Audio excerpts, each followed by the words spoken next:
الحمد لله نحمده ونستعينه ونستغفره ونؤمن به ونتوكل عليه ونعوذ بالله من شرور أنفسنا ومن سيئات أعمالنا من يهده الله فلا مضل له ومن يضلله فلا هادي له ونشهد أن لا إله إلا الله وحده لا شريك له ونشهد أن سيدنا ومولانا محمدا عبده ورسوله أما بعد فأعوذ بالله من الشيطان الرجيم بسم الله الرحمن الرحيم إنما يؤمن بآياتنا الذين إذا ذكروا بها خروا سجدا وسبحوا بحمد ربهم وهم لا يستكبرون تتجافى جنوبهم عن المضاجع يدعون ربهم خوفا وطمعا ومما رزقناهم ينفقون فلا تعلم نفس ما أخفي لهم من قرة أعين جزاء بما كانوا يعملون صدق الله مولانا العظيم رب اشرح لي صدري ويسر لي أمري واحلل عقدة من لساني يفقهوا قولي اللهم صل على محمد وعلى آل محمد كما صليت على إبراهيم وعلى آل إبراهيم إنك حميد مجيد اللهم بارك على محمد وعلى آل محمد كما باركت على إبراهيم وعلى آل إبراهيم إنك حميد مجيد. رسول اکرم صلی اللہ تعالی علیہ وسلم سے ایک مرتبہ کسی نے یہ سوال پوچھا، اے اللہ کے رسول، ایمان کیا چیز ہے؟ تو حضرت صلی اللہ تعالی علیہ وسلم نے ایمان کی علامت اور شناخت میں دو باتیں ذکر فرمائی، اور وہ دو باتیں سب سے بنیادی اور سب سے ابتدائی باتیں ہیں کہ اگر وہ بنیادی اور ابتدائی باتیں اگر آپ اور ہم سب کی زندگی میں موجود ہیں تو سمجھیں کہ یہ ایمان کا ابتدائی اور پہلا درجہ ہے جو کامیاب ہونے کے لیے، پاس ہونے کے لیے کفایت کر جائے گا۔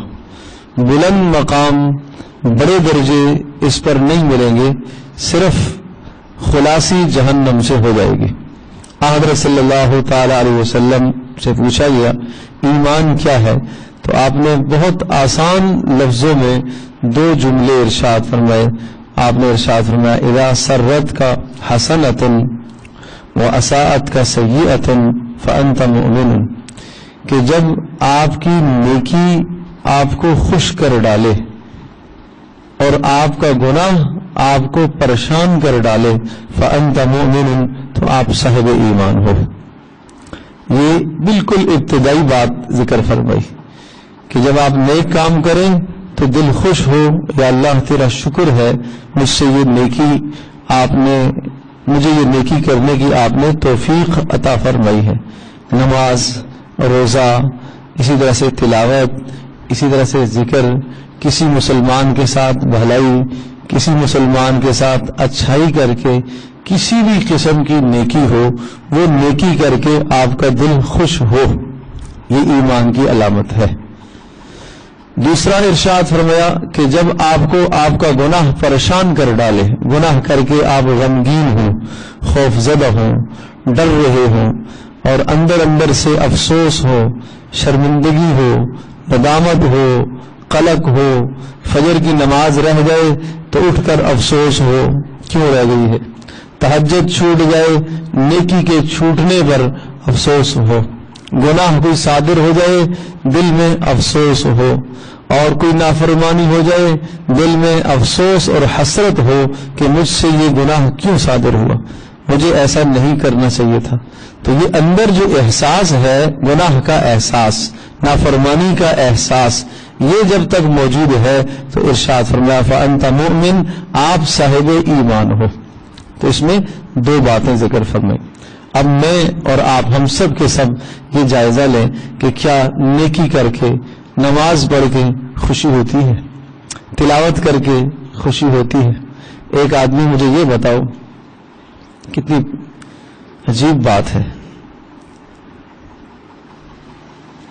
آمدنی جو روزانہ آدمی کماتا ہے، مہینے کے بعد جو اسے تنخواہ ملتی ہے، تنخواہ جب جیب میں آتی ہے تو خوش ہو رہا ہوتا ہے،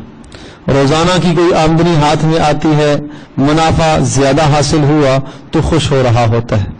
اور ایک منافع جو طے شدہ تھا، ملنا ہی ملنا تھا، وہ منافع جب ملے گا تو خوش اتنا نہیں ہوتا، لیکن وہ منافع جو توقع کے بغیر مل گیا، اس کی منافع کے ملنے پر کتنی زیادہ خوشی ہوتی ہے،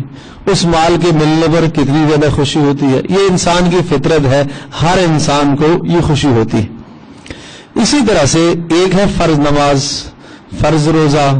روزانہ کی تلاوت، روزانہ کا ذکر، یہ اعمال کر کے بھی خوشی ہونی چاہیے، لیکن ایک خوشی ایسی ہے اچانک نیکی کوئی سامنے آ گئی جو آپ کو اس نیکی کا تصور نہیں تھا، راستے میں چلتے چلتے کوئی نیکی کا موقع سامنے آ گیا اور وہ اچانک آپ کے پاس آپ کی آخرت میں بہت بڑا اسٹاک جمع ہو گیا نیکیوں کا اس چھوٹے سے عمل کی وجہ سے۔ مثلا چلتے چلتے راستے میں کوئی تکلیف دہ چیز آ گئی ہے، آپ نے اس کو ہٹا دیا، چلتے چلتے آپ نے دیکھا کوئی پیاسا ہے، آپ نے اسے پانی پلا دیا،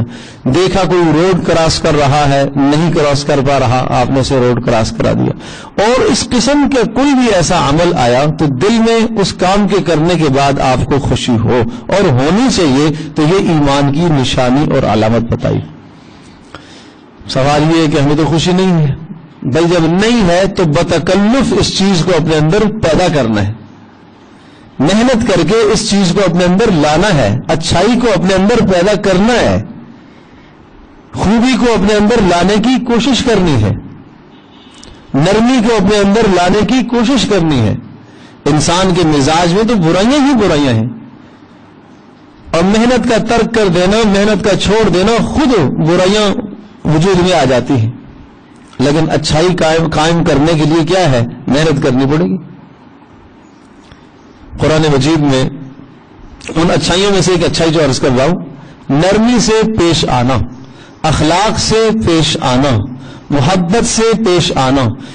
سامنے والا آدمی اس نے غصہ دلانے کی کوشش کی، آپ کو غصہ نہیں آیا، آپ نے ضبط کیا، تحمل کیا، اب جب معاملہ رفع دفع ہو جائے بعد میں دل میں اللہ کا شکر ادا کرو، اے اللہ تیرا شکر ہے میری زبان سے کوئی بات نہیں نکلی،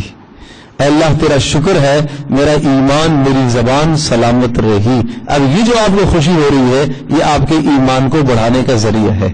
یہ خوشی ہونی چاہیے۔ قرآن مجید میں سورۃ الکہف میں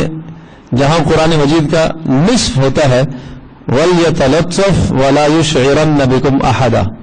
یعنی پورے قرآن مجید کے اگر آپ حروف گنیں گے تو وَلْيَتَلَطَّفْ جو سورۃ الکہف میں جہاں نصف ہوتا ہے، قرآن مجید کا نصف، تو اس لفظ پر پورے حروف کا نصف ہوتا ہے، آدھے حروف ادھر اور آدھے ادھر ہو جاتے ہیں، آدھے اس سے پہلے اور آدھے اس کے بعد۔ تو یہ لفظ کیا ہے؟ وَلْيَتَلَطَّفْ، یہاں اللہ نماز کا بھی حکم دے سکتا تھا، روزے کا بھی حکم دے سکتا تھا، عبادت کا بھی حکم ہو سکتا تھا، شرک نہ کرو، کفر سے اپنے آپ کو بچاؤ، ظلم سے اپنے آپ کو بچاؤ۔ یہ اتفاق نہیں ہے، اللہ پاک کا انتخاب ہے۔ جو بنیادی نقطہ بنایا اور بنیادی جو بات یہاں پر ذکر فرمائی، کسی بھی چیز کا جو درمیان ہوتا ہے، جو اس کا سینٹر ہوتا ہے، اس پر بڑا دار و مدار ہوتا ہے۔ تو یہ قرآن مجید کی بنیاد کہہ لیجئے، وسط کہہ لیجئے، درمیان کہہ لیجئے، سینٹر کہہ لیجئے، جس میں یہ ارشاد فرمایا وَلْيَتَلَطَّفْ، نرمی اختیار کرنا۔ شریعت کا دار و مدار اس پر ہے، نرمی پر۔ رفق، عربی زبان میں نرمی کو رفق بھی کہتے ہیں۔ ان اللہ رفیق ویحب الرفق، اللہ تبارک و تعالی خود نرمی والا ہے اور نرمی کو پسند کرتا ہے۔ ایک حدیث میں حضرت صلی اللہ علیہ وسلم نے ارشاد فرمایا کہ اگر اخلاق اور نرمی کو شکل دے دی جاتی، کائنات میں انسانوں کی شکلیں ہیں، حیوانوں کی شکلیں ہیں، پتھروں کی شکلیں ہیں، چیزوں کی شکلیں ہیں، اگر یہ جو رفق اور نرمی ہے اس کو اگر شکل دے دی جاتی تو یہ کائنات میں سب سے زیادہ خوبصورت ہوتی، اور ترش مزاجی، سخت مزاجی اگر اس کو شکل دے دی جاتی تو کائنات میں جتنی بھی چیزیں ہیں سب سے زیادہ بد شکل چیز ترش مزاجی، سخت مزاجی ہوتی۔ تو ہم کتنی نرمی کرتے ہیں، اور ایک اور جگہ پر اللہ پاک نے ذکر فرما فَأُولَٰئِكَ الَّذِينَ أَنْعَمَ اللَّهُ عَلَيْهِم مِّنَ النَّبِيِّينَ وَالصِّدِّيقِينَ وَالشُّهَدَاءِ وَالصَّالِحِينَ وَحَسُنَ أُولَٰئِكَ رَفِيقًا۔ 4 قسم کے لوگوں کی رفاقت اور 4 قسم کے لوگوں کی مجلس کو اللہ پاک نے سب سے عمدہ مجلس کہا۔ اگر وہ دنیا میں کسی کو نصیب ہو جائے وہ سب سے عمدہ، اور آخرت میں کسی کو نصیب ہو جائے وہ سب سے زیادہ بہتر۔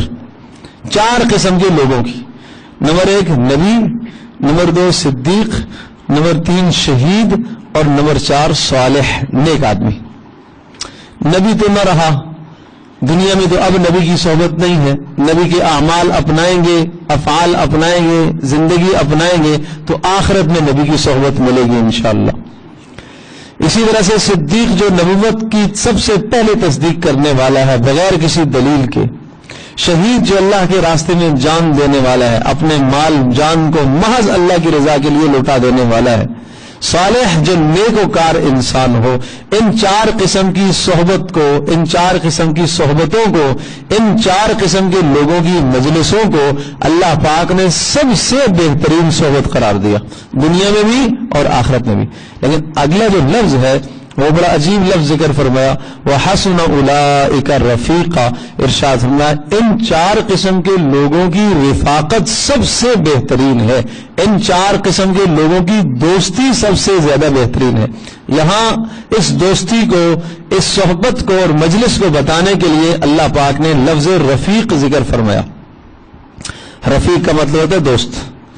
صدیق بھی کہتے ہیں دوست کو، رفیق بھی کہتے ہیں دوست کو، خلیل بھی کہتے ہیں دوست کو، بہت سارے اور بھی الفاظ ہیں اس کے لیے، لیکن اللہ پاک نے لفظ رفیق کو ذکر فرمایا اور رفق سے لیا گیا ہے، اور رفق کا معنی ہے نرمی۔ مطلب یہ کہ جو آدمی نرم مزاجی اختیار کرے گا اللہ تبارک و تعالیٰ اس شخص کو ان 4 قسم کی صحبتوں سے ضرور فائدہ عطا کرے گا دنیا میں اور آخرت میں۔ میں بات یہ عرض کر رہا تھا کہ یہ نیکی ہے، نرمی سے پیش آنا، اخلاق سے پیش آنا، اور گال پھلا کے آدمی بات نہ کرے، اکڑ کر بات نہ کرے۔ جب بات کرے اور آدمی کے نتنے پھول جائیں اور غصے میں آ جائیں اور آنکھیں موٹی موٹی ہونے لگ جائے اور گال پھولنے لگ جائیں تو یہ طریقہ کار نرمی کے خلاف ہے۔ رسول اکرم صلی اللہ تعالی علیہ وسلم ہمیشہ نرم گفتگو فرمایا کرتے تھے۔ حضرت صلی اللہ تعالی وسلم لین دین میں بھی نرمی فرمایا کرتے تھے۔ حضرت صلی اللہ تعالی وسلم ارشاد فرماتے ہیں بہترین انسان ہے وہ، اور وہ جنت میں جائے گا جو لیتے وقت بھی نرمی کرے، دیتے وقت بھی نرمی کرے، تقاضا کرتے وقت بھی نرمی کرے۔ کوئی شے خریدتا ہے تو نرمی کرے، کوئی شے بیچتا ہے تو نرمی کرے، اور کوئی قرض کا مطالبہ کرتا ہے تو بھی نرمی کرے۔ حضرت صلی اللہ تعالی علیہ وسلم نے ایک مرتبہ ایک صحابی سے ایک اونٹ ادھار پر لیا، اور جب نبی علیہ الصلوۃ والسلام کے پاس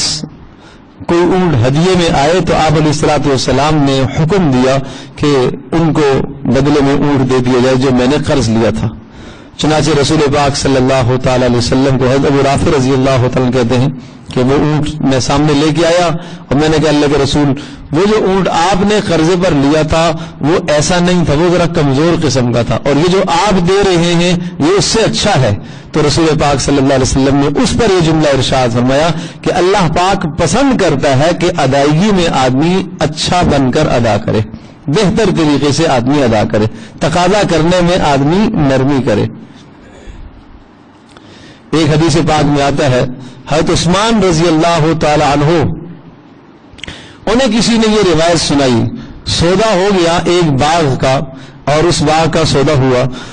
تو حضرت عثمان رضی اللہ تعالی عنہ نے ایک باغ جو ہے وہ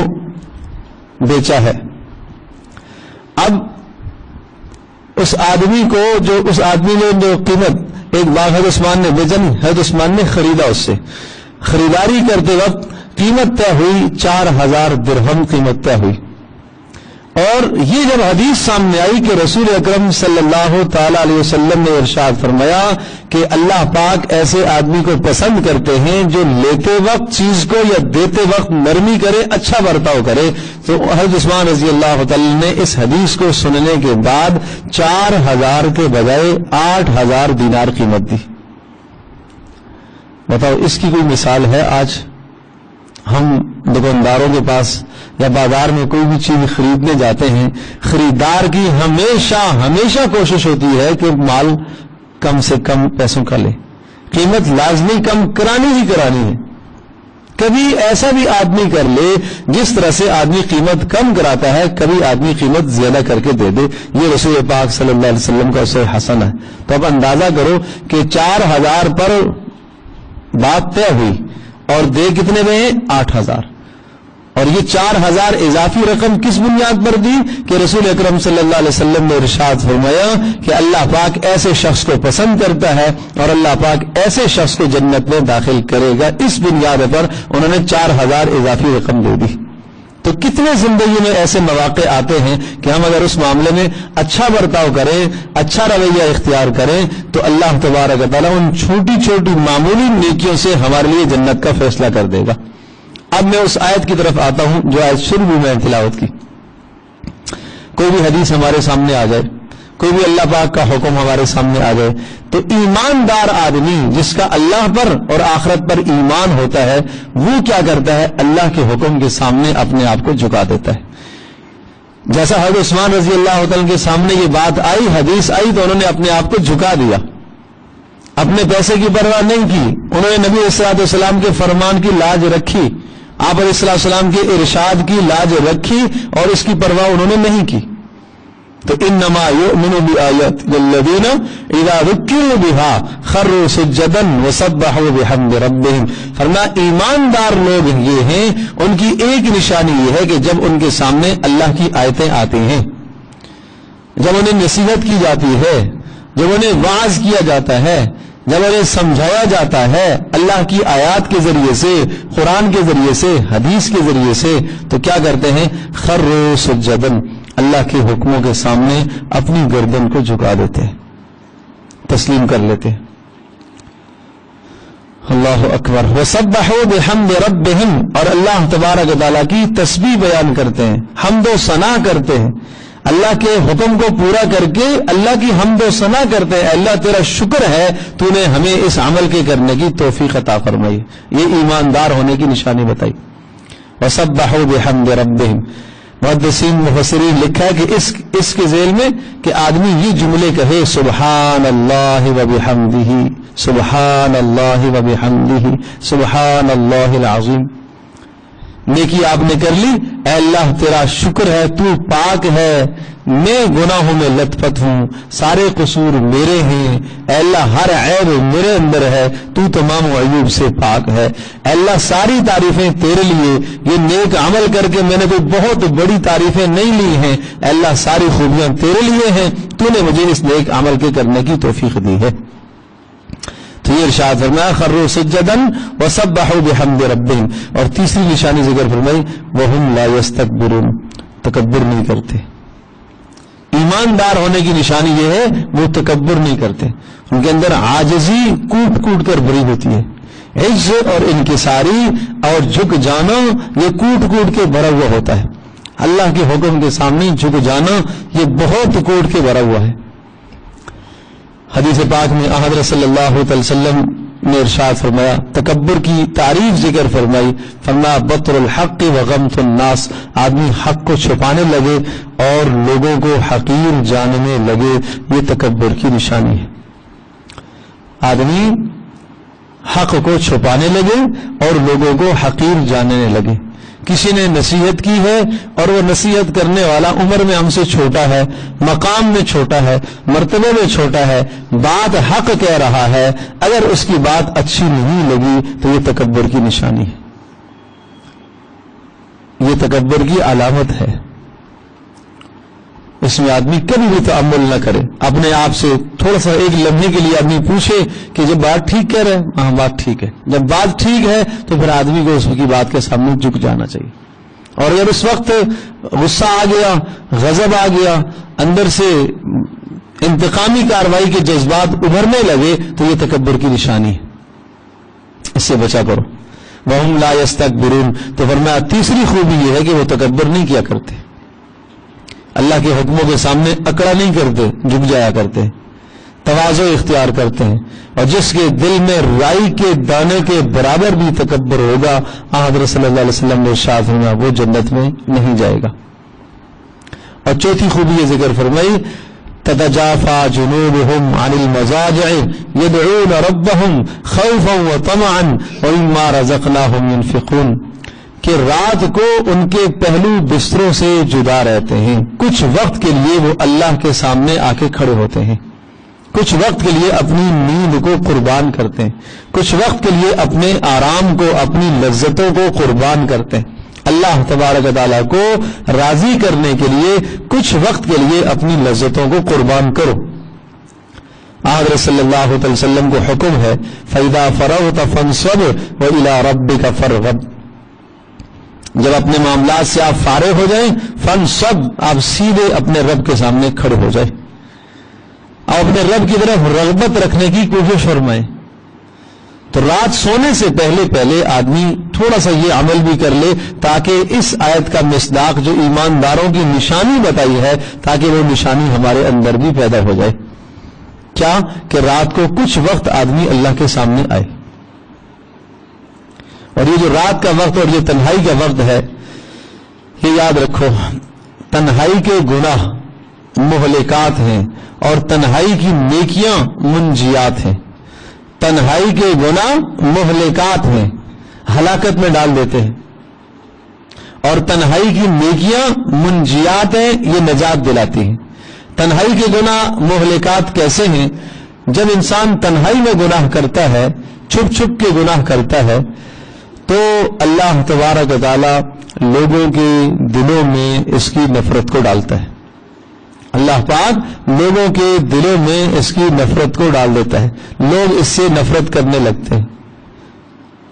اور لوگ تو کیا جانور بھی اس سے نفرت کرنے لگتے ہیں۔ یہ تو اس نے چھپ کے کیا ہے، کسی کو اس نے بتایا نہیں ہے، کسی کے سامنے ظاہر نہیں کیا ہے، اور جب لوگوں کی برائیاں اس کے سامنے آتی ہیں تو پھر یہ غیبتوں میں مبتلا ہوتا ہے،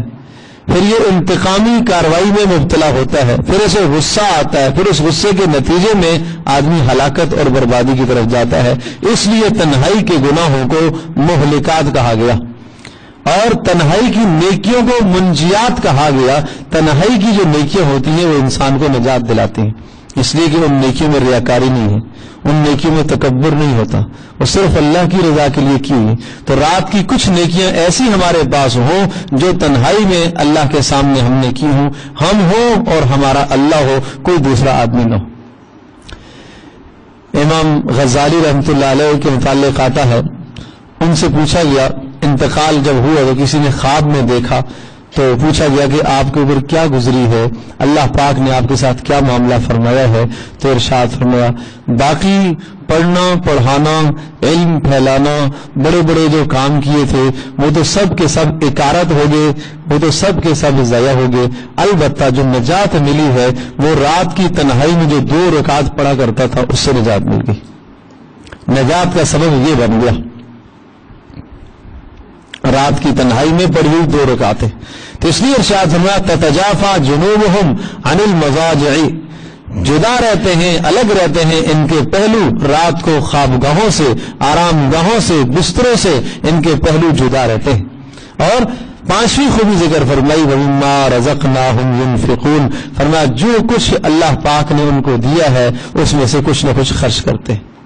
روزانہ کچھ نہ کچھ اپنے دیے ہوئے اللہ کے دیے ہوئے مال میں سے خرچ کرتے ہیں۔ تو یہ 5 نشانیاں یہاں یہ ایماندار ہونے کی نشانیاں ذکر فرمائی، اور 2 نشانیاں جو حدیث کے حوالے سے آپ کے سامنے ذکر فرمائی، وہ 2 نشانیاں وہ ابتدائی درجات ہیں، اور یہ جو نشانیاں ہیں یہ انتہائی درجات ہیں۔ ان نشانیوں کے ذریعے سے درجے آپ کے بلند ہوں گے، اور وہ جو ابتدائی نشانیاں ہیں ان نشانیوں کی بنیاد پر آدمی جہنم سے آزاد ہو کر جنت میں جانے والا بن جاتا ہے، جنت کا مستحق قرار پاتا ہے۔ اب جس شخص میں یہ 7 خوبیاں ایمان کی پائی گئیں، ارشاد فرمایا فلا تعلم نفس ما اخفی لهم من قرۃ اعین، کوئی نفس نہیں جانتا کہ اللہ پاک نے ان کے لیے آخرت میں کیا کچھ تیار کر کے رکھا ہے، آپ تصور نہیں کر سکتے۔ حدیث پاک میں آتا ہے، حدیث قدسی ہے، اللہ کا ارشاد ہے اعددت لعبادی الصالحین ما لا عین رأت ولا اذن سمعت ولا خطر علی قلب بشر، میں نے اپنے برگزیدہ بندوں کے لیے، اپنے منتخب بندوں کے لیے وہ نعمتیں تیار کر کے رکھی ہیں جو کسی کان نے نہیں سنی، جو کسی آنکھ نے نہیں دیکھی، اور جو کسی دل اور دماغ پر ان کا تصور بھی نہیں گیا۔ اللہ یہ کہہ رہا ہے کہ تمہارے دماغ اور تصور میں وہ باتیں آ ہی نہیں سکتی ہیں، اتنی نعمتیں میں نے ان صفات والوں کے لیے تیار کر کے رکھی۔ تو میں پھر دہراتا ہوں، اللہ کرے یہ صفات ہمارے اندر پیدا ہو جائیں۔ نمبر 1، جب بھی نیکی کرو تو نیکی کے بعد خوش ہوا کرو، نیکی کے بعد آپ کو خوشی ہو کہ اللہ تیرا شکر ہے تو نے مجھے نیکی کی توفیق دی ہے۔ نمبر 2، جب بھی گناہ ہو جائے تو گناہ کے بعد یہ گناہ آپ کو غمگین کرے، آپ پریشان ہو کہ مجھ سے یہ گناہ کیوں ہوا، یہ غم اور یہ صدمہ اور یہ افسوس یہ آپ کو توبہ کی طرف لے کر آئے گا۔ لیکن اگر یہ احساس اندر سے چلا گیا، غلطی کا احساس، گناہ کا احساس چلا گیا، تو یاد رکھو آدمی پھر توبہ کی توفیق اسے نہیں ہوتی۔ اور نمبر 3 یہ بات ذکر فرمائی انما یؤمن بآیاتنا الذین اذا ذکروا بها خروا سجدا، اللہ پاک کی نشانیاں جب، اللہ کے حکم جب اس کے سامنے پڑھے جائے، اللہ کے حکم اس کو پڑھ کر سنائے جائیں تو اللہ کے حکموں کے سامنے اپنے آپ کو جھکا دیتا ہے،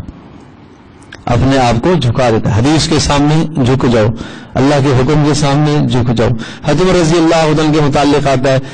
سخت دین کے معاملے میں سخت رویہ رکھنے والے تھے، لیکن اگر کوئی آدمی انہیں یوں کہہ دیتا کہ نہیں حدیث میں یوں آیا ہے، فوری خاموش ہو جاتے۔ کوئی یوں کہہ دیتا آیت میں یوں آیا ہے، فوری خاموش ہو جاتے۔ ایک مرتبہ برسر منبر اور برسر مجمع ایک بات ارشاد فرما رہے تھے، ایک عورت نے کھڑے ہو کر کہا کہ عمر یہ بات یوں نہیں ہے، اس طرح سے ہے، خاموش ہو گئے۔ اور اس عورت نے قرآن مجید کی آیت پڑھی، ارشاد فرمایا اللہ پاک کا شکر ہے کہ اس امت میں ایسی عورتیں بھی موجود ہیں جو عمر بن خطاب سے زیادہ جانتی ہیں۔ سوچو تو صحیح، کتنا بلند مقام، امیر المومنین ہے، خلیفۃ المسلمین ہے، ایک عورت جہاں تصحیح کر رہی ہے، اصلاح کر رہی ہے، غلطی پر متنبہ کر رہی ہے تو فوراً متنبہ ہوگی۔ غلطی پر دلائل قائم نہیں کیے جاتے کہ نہیں میں نے یوں کہا تھا، نہیں میری مراد یہ تھی، نہیں میں نے یوں کہا تھا، میں یہ کہنا چاہ رہا تھا، نہیں بھائی غلط ہے، غلطی انسان سے ہی ہوا کرتی ہے، آدمی اپنی خطا اپنی غلطی کا اعتراف کر لے۔ اس وقت سب سے بڑا قصور یہ ہے کہ آدمی اپنی غلطی کا اعتراف نہیں کرتا، اپنے قصور کا اعتراف نہیں کرتا، اپنے نقص کا، اپنے عیب کا اعتراف نہیں کرتا، سامنے والے کے لیے ہزاروں عیب کا اعتراف کر لیتا ہے، اپنے اندر کسی ایک عیب کو ماننے کے لیے تیار نہیں۔ تو ایماندار آدمی ایسا نہیں ہوتا، وہ اللہ کے حکم کے سامنے، وہ حدیث کے سامنے، وہ آیت کے سامنے جھک جاتا ہے۔ چوتھی نشانی وَسَبَّحُوا بِحَمْدِ رَبِّهِمْ، اللہ کی حمد و ثنا کے کلمات ہر وقت ان کی زبانوں پر جاری ہوتے ہیں، اللہ کی تعریف کے کلمات ہر وقت ان کی زبانوں پر جاری ہوتے ہیں۔ اور پانچویں نشانی وَهُمْ لَا يَسْتَكْبِرُونَ، وہ تکبر نہیں کرتے، وہ تکبر نہیں کرتے، تکبر سے دور رہتے ہیں۔ چھٹی نشانی تتجافا جنوبہم عن المضاجع، وہ رات کو خوابگاہوں سے کچھ وقت کے لیے دور رہتے ہیں، اپنے رب کے پاس آ کر اپنے اللہ کو پکارتے ہیں، یدعون ربہم خوفا وطمعا، اپنے رب سے ڈر بھی لگ رہا ہوتا ہے اور اپنے رب سے انہیں امید بھی ہوتی ہے۔ اور ساتویں نشانی وَمِمَّا رَزَقْنَاهُمْ يُنْفِقُونَ، جو کچھ ہم نے انہیں عطا کیا ہوا ہے اس میں سے وہ خرچ کرتے ہیں۔ تو یہ ایماندار ہونے کی 7 نشانیاں ہیں۔ اللہ تبارک و تعالی ہم سب کے لیے سمجھنا عمل کرنا آسان فرمائے۔